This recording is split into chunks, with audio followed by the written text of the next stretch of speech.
Well, the two things we were tracking for today from yesterday, the chance of record high temperatures, and we tied the record from 1990.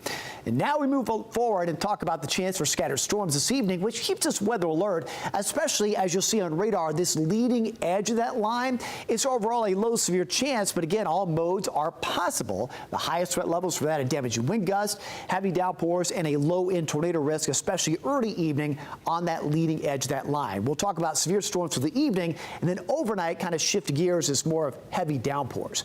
At the moment, there are only 4 counties locally under severe thunderstorm watch, basically for Cumberland, Van Buren, Grundy, and down to Franklin County. Everybody else not under watch as of yet, but we're monitoring that line moving in. It's a very broken line from near Grundy County and Bledsoe all the way back down to the Huntsville metro area, and the Storm Prediction Center has noted they're going to watch that, hold off on a watch at the moment, but if it does hold together and strengthen, then they'll expand the watch. So it's kind of a conditional thing at the moment. Now, over the last hour, there was a severe thunderstorm warning out for Grundy County. That since expired at the top of the hour. Now it's still an advisory. Still some very strong wind gusts from Palmer and right along and just north and west of Dunlap coming off the mountain. Be aware, that's got some strong gusts with it. And the same thing near Fall Creek Falls, Pikeville. Very noisy with lightning and thunder, but some very strong gusts approaching Pikeville and right along the heart of the Sequatchie Valley over the next few minutes. Be aware of that. It's below severe levels, but still pretty windy. This broken line is what we're watching as it gradually tries to fill in,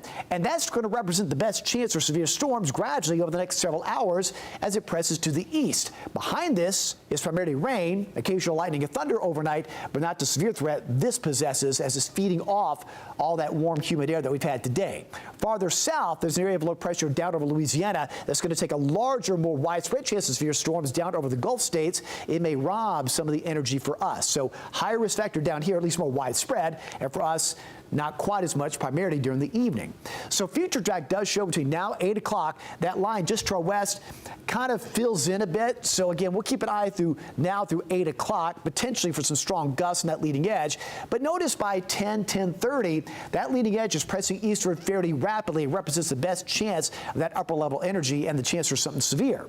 We go by 11 o'clock midnight, primarily heavy downpours of rain keep moving in, but the severe threat starts really dropping off after midnight. So overnight, not an all-night severe thing, it's primarily rain overnight. First thing in the morning, it is raining and it's much colder. Look at this, 30s on the Plateau, 40s in the valley, so a cool, wet morning. It does improve later in the day with sunshine back but breezy. Highs only reaching into the 50s, and then tomorrow night through Friday morning in some wind-protected areas, cold enough for patchy frost. And we're not done yet with the cold temperatures. We will warm up rapidly on Friday after the highs in the 60s and back to the 70s over the weekend. But it's after the weekend where even colder air starts to move in. And our 7-day forecast shows all these changes coming up. This pretty much typifies the month of March. You have storms tonight, it's cooler tomorrow, frosty Friday morning, and then rapidly warms through the weekend. Then another cold front arrives Sunday night, and look how cold it gets. Highs only in the 40s Monday and Tuesday, and look at that low Tuesday morning, down into the upper 20s. Another below freezing morning, possibly next Wednesday. All right, David, thank you.